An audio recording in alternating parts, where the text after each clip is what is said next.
Bismillah ar-Rahman ar-Rahim. Assalamu alaikum, my third secondary students. Welcome to the second semester of your Durus in English, and today our lesson is reading from your book Traveler 6. So as usual, we start today with one. We're going to read some nice reading about some story, and number two, we're going to enrich ourselves with some new vocabulary, and number three, we're going to search for specific information. So one is reading. After the reading is number two. We're going to look for some vocabulary from the text from number one. And three, finally, we're going to ask you some comprehension questions about the text. So take a look at those people. They're all, those nice kids to the right. They seem very happy. And, seeking happiness is the ultimate goal of everybody. So you can achieve happiness in different ways. And a good question for you is, what are some of the things that make you happy? What makes you happy? You go to the mosque, you pray, and you stand, in the gods of Allah and feel some kind of peace of mind, secure, protected, self-assured about your life. You feel happy by doing this. Also, you feel happy when you give poor people some money and you do your zakah or you give. This also will make you happy. When you think about poor people, when you help people, when you do something for other people, actually when you make other people happy, also this will result in great happiness.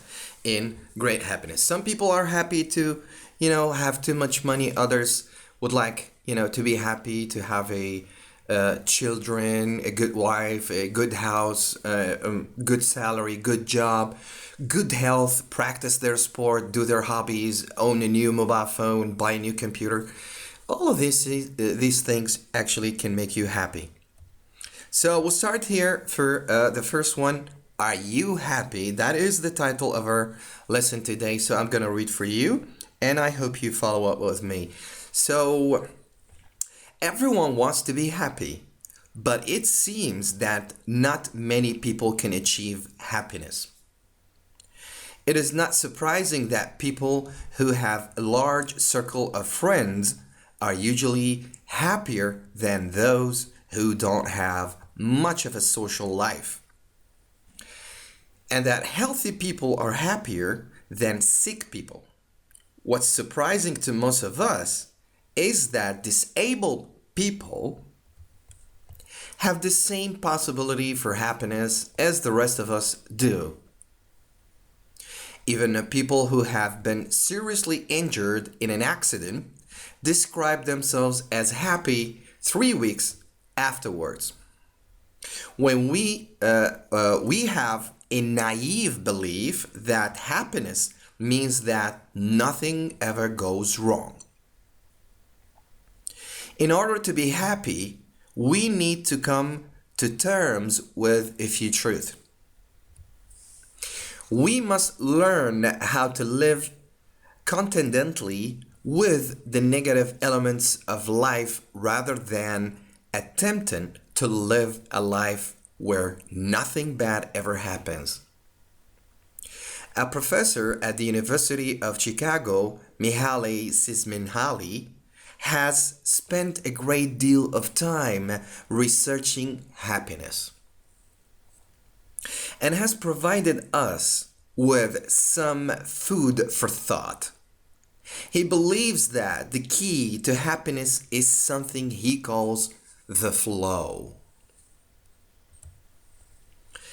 The flow is the state you are in when you are doing something that completely absorbs you. It comes when you are pushed right up to the limit of your ability, but not beyond it.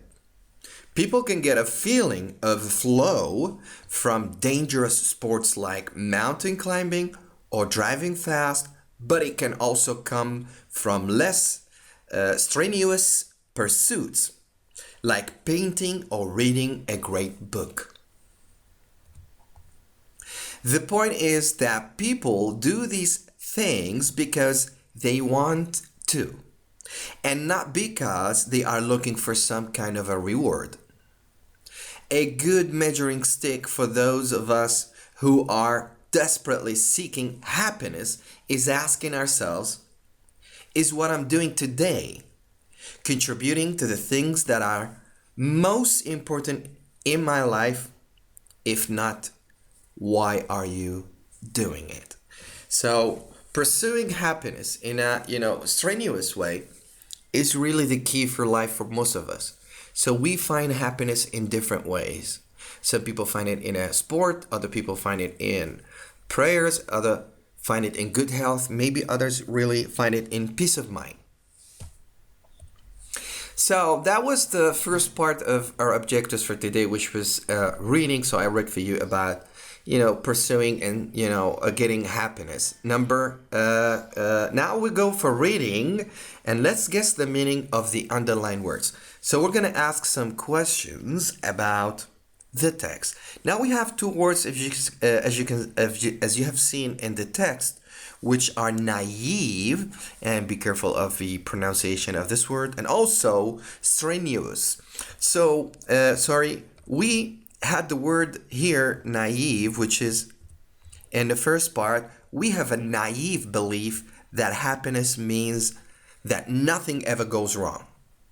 That was from the text. And for number two, we had, but it can also come from less strenuous pursuits, like painting or reading a great book. Now, we have a naive belief. What does it mean? Does it mean firm, unrealistic, or well-based? Number two, happiness comes from less strenuous pursuits like painting, and we have three possible answers for the meaning of the word. Does it mean demanding, easy, or common? So, the first word, we have a naive belief, which is almost like, naive is like a stupid person or someone who has no experience. So it's better to say we have unrealistic belief. Here, the meaning, changes into context. Number two, happiness comes from less strenuous pursuit, and it means demanding, easy, or common, and it means it's a demanding pursuit. And now let's jump off to some kind of evaluation and read the article and choose the correct completion in the following sentences. So, what does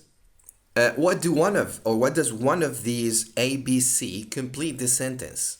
We have 1, sick people are happy. 2, or B, disabled people are not generally unhappy. 3, people with busy social lives are happy. So we started in a text like this. It's surprising that what? Sick people are happy. It's surprising that disabled people are not generally unhappy. Or it's surprising that people with busy social lives are happy. And of course, it's number 2. It's surprising. Now, we have also, that kind of naive belief that we think disabled people are not happy. But according to the text has proved some studies, and they gave some kind of, solid examples about a study made of people who got an accident and they were, disabled. And then after 3 weeks, they did, expressed themselves, they got used to it, and they fit in life, and now they're happy. So it is surprising that, disabled people are not generally unhappy, which means disabled people are not generally sad. They are happy like all of us. Number 2, we'll read the article, and if you go back to the article, you can choose the correct completion again in the following sentences. So, outgoing people are what? Happier than shy ones, or outgoing people are more boring than shy ones, or outgoing people are smarter than shy ones. What do you think? Think about it, and if you go back to the text, you'll find that outgoing people are happier than shy ones because they're more open, they have social life, they socialize with everybody, they're easy, they're simple, so they are happy. They don't take life too seriously. Sometimes you have to let go. Number 3, we can achieve the flow. You remember the theory of Minhaly, which was a professor in Chicago University. He made some kind of research, and he called happiness that comes through some kind of his theory, and he called his theory the flow. So we can achieve the flow by doing what? Dangerous things, what we like, something that will be rewarded. Of course, the flow is you can achieve happiness in your job, in your life, in your house when you do something you like. When you do something you like. And number four, it is better to do things which what? Are illegal. It's better to do things which contribute to important things in your life, or it's better to do things which are silly or stupid. And of course, it's B. So it's better. It's always good to do things which contribute to important things in your life. And that was it. That was really quick. So today we learned first, we guessed the meaning of some words throughout context. After we read, we got some reading skills. And the number two reading skill is that we read or we had some reading for specific details. So we asked you about going to the details and find the completion of the sentences. Here are the references and the resources for you. You can check out at any time, if you like to do some kind of extra activity. And for more information and lessons, you can visit our website, ain.egu.com. You can follow us on Twitter, ain_egu. And you can call us on this number for any, news updates or inquiry. That was all for today. Thank you for watching this. Until I see you again, have a good day and assalamu alaikum.